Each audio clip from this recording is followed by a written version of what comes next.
Hi friends, இந்த வீடியோவில் transcription ஜாபில் நிறைய டைப் இருக்குது. அதில் வந்து 4 கேட்டகரியில் வந்து ஜாப்ஸ் இருக்குது.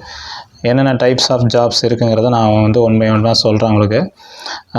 இது 4 டைப் என்ன அப்படின்னா, ஜென்ரல், லீகல், மெடிக்கல், பிஸ்னஸ். இந்த 4 டைப் தான் இருக்குது.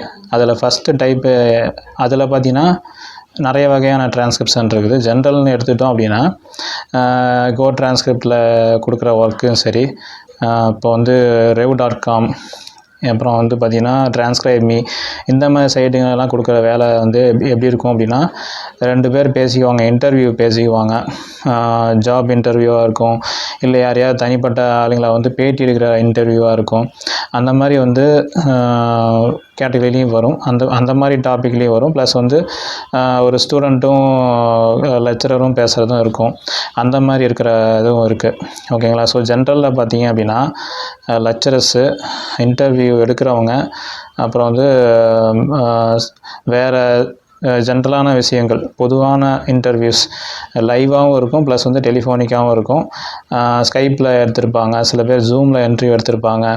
நிறைய டைப் ஆஃப் இன்டர்வியூஸ் வந்து ஜென்ரல் இன்டர்வியூஸ்லேயும் அந்த கேட்டகரியிலே மட்டும் உங்களுக்கு வரும். ரெண்டாவது பார்த்தீங்க அப்படின்னா, லீகலில் என்ன அப்படின்னா, உங்களுக்கு வந்து கோர்ட்டு, போலீஸ் ஸ்டேஷனில் வந்து ரிப்போர்ட் கொடுக்கறது, இந்த மாதிரி 2 விஷயத்துக்கு வந்து லீகல்னு சொல்லுவோம். லீகலில் பார்த்தீங்கன்னா கோர்ட் டிரான்ஸ்கிரிப்ஷன் சொல்கிறாங்க. எதுக்கு அப்படின்னா, ஒரு வக்கீலோ இல்லை வந்து ஒரு ஜட்ஜோ யாராவது வந்து தனிப்பட்ட முறையில் வந்து அவங்க அந்த மனு கொடுத்துருப்பாங்க, இல்லை புகார் கொடுத்துருப்பாங்க, அவங்களையோ இல்லை குற்றவாளிகளையோ வந்து தனிப்பட்ட முறையில் உட்காந்து பேசுவாங்க. அந்த பேசுகிறத வந்து வீடியோவாக எடுக்க மாட்டாங்க, ஆடியோ மட்டும்தான் எடுப்பாங்க. அந்த ஆடியோ ஃபைலை வந்து நமக்கு டிரான்ஸ்கிரிப்ஷன் ஒர்க்கு கொடுப்பாங்க. ஸோ அதுதான் வந்து லீகலில் பார்த்து. இன்னொன்று வந்து அது என்ன அப்படின்னா, போலீஸ் ஸ்டேஷன்லேயும் அதே மாதிரி வந்து என்ன பண்ணுவாங்கன்னா, என்கொயரி பண்ணுவாங்க. என்கொயரி பண்ணும்போதும் வந்து ரெக்கார்டிங் பண்ணுவாங்க. நம்ம போலீஸ் ஸ்டேஷனில் பண்ணுறது கிடையாது. அது வந்து யூஎஸ் மற்ற நாடு எல்லா நாட்டிலையுமே போலீஸில் பார்த்தீங்கன்னா, போலீஸ் ஸ்டேஷனில் தனியாக இதுக்குன்னு ஒரு ரூம் ஒதுக்கியிருப்பாங்க. அந்த ரூமில் வந்து இவங்க என்ன பண்ணுவாங்கன்னா, குற்றவாளிகளை போய் உட்கார வச்சு பேசுவாங்க. அது இல்லாமல் கேஸ் கொடுத்தவங்களையும் உட்கார வச்சு பேசுவாங்க. யாராவது பார்க்க வந்தாங்கன்னா அவங்களையும் கூட உட்கார வச்சு இவங்க வந்து ஏன் இப்படி பண்ணாங்க, என்ன காரணம் அப்படின்னு சொல்லிட்டு இவங்ககிட்டையும் வந்து கேட்பாங்க. ஸோ இந்த மாதிரி விஷயத்தெல்லாம் கலெக்ட் பண்ணுறதுக்காக தான் வந்து ஆடியோ வந்து ரெக்கார்ட் பண்ணுவாங்க. அந்த ரெக்கார்டும் கொடுப்பாங்க, அந்த ரெக்கார்டும் வேலையாக கொடுப்பாங்க. லீகலில் ரெண்டு இருக்குது. ஓகேங்களா? ஸோ ஜென்ரலில் பார்த்தாச்சு, லீகலும் பார்த்தாச்சு. அடுத்து பிஸ்னஸ்னால் அவங்களுக்கு நல்லா தெரிஞ்சிருக்கும். இப்போ ஒரு கம்பெனியோடைய எல்லா ப்ராசஸும் வந்து ஆடியோவாக வந்து கன்வெர்ட் பண்ணி வச்சுருப்பாங்க. அதை வந்து நமக்கு வந்து திருப்பி டெக்ஸ்ட்டாக எடுக்கணும். எப்படி அப்படின்னா, ஒரு பிஸ்னஸ் டு பிஸ்னஸ், B2Bன்னு சொல்லுவாங்க. அந்த பிஸ்னஸ் பார்ட்னர்ஸ் வந்து சில பேர் பேசிக்குவாங்க. அது ரொம்ப முக்கியமான இம்பார்ட்டண்ட் ஆடியோ. ஸோ அதையும் வந்து டிரான்ஸ்கிரிப்ஷன் பண்ணுறதுக்கு கொடுப்பாங்க. ரெண்டாவது வந்து பிஸ்னஸ் டு கஸ்டமர். பிஸ்னஸ் பண்ணுறாங்க அப்படின்னா, பிஸ்னஸ் பண்ணுறவங்களும் ப்ளஸ் வந்து கஸ்டமரும் 2 பேர் இன்டராக்ட் பண்ணி பேசிக்குவாங்க பார்த்தீங்களா, அவங்களுடைய டேட்டாவும் வந்து நமக்கு முக்கியமானது. ஸோ அவங்களுடைய பேசுகிற கான்வர்சேஷனையும் ஆடியோ ஃபைல்லேருந்து டெக்ஸ்ட் ஃபைலாக வேணும்னு சொல்லிட்டு எடுத்து வச்சுக்குவாங்க. இதெல்லாம் வந்து பப்ளிக்கில் போட மாட்டாங்க, பர்சனலாக வச்சுக்கிறது. ஸோ நெக்ஸ்ட்டு பார்த்தீங்க அப்படின்னா,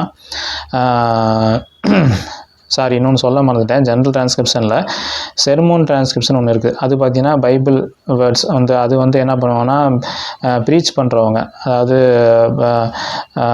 பைபிளை பற்றியோ இந்த கிறிஸ்டியானிட்டியில் வந்து ப்ரீச் பண்ணுறதுல வந்து அதை வந்து நிறைய பேர் வந்து டிரான்ஸ்கிரைப் பண்ணி அவங்களுடைய வெப்சைட்லேயோ இல்லை அவங்க பிளாக்லேயோ வந்து போகிறதுக்காக யூஸ் பண்ணுறாங்க.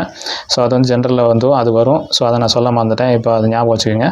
இப்போ 2வது லீகல் முடிச்சாச்சு, 3வது பிஸ்னஸில் போயிட்டுருக்குறோம். பிஸ்னஸில் பார்த்தீங்கன்னா, இது சொன்ன இல்லைங்களா, company to company, company to client, அடுத்து வந்து company to customer. Company to customer என்ன அப்படின்னா, கஸ்டமருடைய ஃபீட்பேக் சொல்லுவாங்க இல்லைங்களா. ஸோ ஃபீட்பேக் வந்து நம்ம முக்கியமானது. ஸோ அதையும் என்ன பண்ணுவாங்க அப்படின்னா, ஆடியோலேருந்து உங்களுக்கு வந்து டெக்ஸ்ட்டாக டைப் பண்ணி வேணும்னு சொல்லிட்டு கொடுப்பாங்க. அந்த வேலையும் கொடுப்பாங்க. ஓகேங்களா? இப்போ வந்து ஜென்ரல் பார்த்தாச்சு, லீகல் பார்த்தாச்சு, பிஸ்னஸ் பார்த்தாச்சு. அடுத்து மெடிக்கல் டிரான்ஸ்கிரிப்ஷனாக உங்களுக்கு நல்லாவே தெரிஞ்ச விஷயம் தான். ஆனால் மெடிக்கல் டிரான்ஸ்கிரிப்ஷனில் வந்து இதில் ரொம்ப முக்கியமான பார்ட்டு. ஏன் அப்படின்னா, ஒரு பேஷண்ட் வந்து ஒரு ஹாஸ்பிட்டலில் வந்து அட்மிட் ஆனதுலேருந்து அவங்க வெளியில் போகிற வரைக்கும் என்னென்னலாம் ரிப்போர்ட் ரிப்போர்ட்ஸ் வருதோ அதை வந்து ஆடியோவாக வந்து பேசிடுவாங்க. ஒரு பேஷண்ட்டுக்கிட்ட அவங்கக்கிட்ட என்ன பிரச்சனை இருக்குங்கிறத அவங்க பேசுவாங்க. டாக்டர்ஸும் வந்து என்னென்னலாம் ட்ரீட்மெண்ட் கொடுக்கணுங்கிறதையும் பேசுவாங்க. முக்கியமாக மெயினாக தெரிஞ்சிக்க வேண்டிய விஷயம் என்ன அப்படின்னா, மெடிக்கல் டிரான்ஸ்கிரிப்ஷனில் உங்களுக்கு வந்து மெடிசினுடைய மருந்தோடைய பேர் தெரிஞ்சிருக்கணும். ப்ளஸ் வந்து வியாதி, அதாவது அந்த டிசீஸோட பேர்கள்லாம் தெரிஞ்சிருக்கணும். 3வது வந்து ட்ரீட்மெண்ட்டோட பேர் தெரிஞ்சிருக்கணும். ஓகேங்களா? இந்த 3யும் தெரிஞ்சால் மட்டும்தான் மெடிக்கல் டிரான்ஸ்கிரிப்ஷன் பண்ண முடியும். அதுக்குன்னு தனியாக வந்து நிறையா கோர்சஸ் எல்லாம் இருக்குது. அதெல்லாம் படிச்சுட்டு நீங்கள் வந்தீங்க அப்படின்னா ரொம்ப யூஸ்ஃபுல்லாக இருக்கும். நீங்கள் ஈஸியாக அதை லேர்ன் பண்ணிவிட்டு அதுக்கப்புறம் ஒர்க் பண்ணிக்கலாம். மெடிக்கல் டிரான்ஸ்கிரிப்ஷனில் தான் இன்றைக்கி வந்து நம்ம நாட்டில் வந்து நிறைய பேர் நல்லா சம்பாதிச்சிட்ருக்கிறாங்க. ஆனால் வந்து டஃப்பு தான். பட் வந்து உங்களுக்கு இந்த ஃபார்மசி மெடிக்கல் ரிலேட்டடாக படித்தவங்களுக்கு இந்த டிரான்ஸ்கிரிப்ஷன் ஒர்க்கு ரொம்ப ஈஸியாக வரும்.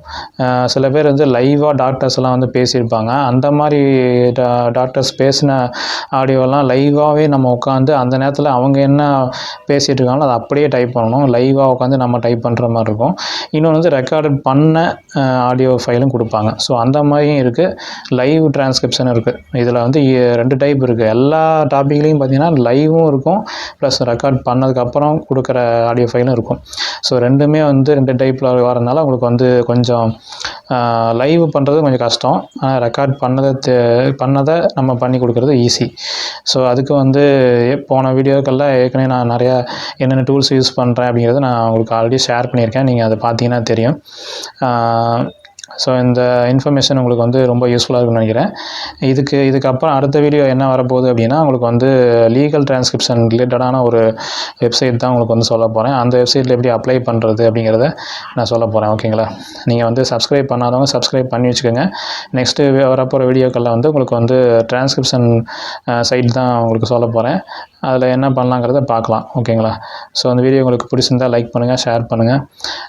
டெலிகிராம் குரூப்பில் ஜாயின் பண்ணாதவங்க ஜாயின் பண்ணிக்கோங்க. நம்ம டெக் ஃபேர் தமிழ் சேனலை சப்ஸ்கிரைப் பண்ணுங்கள். Thank you friends. பை.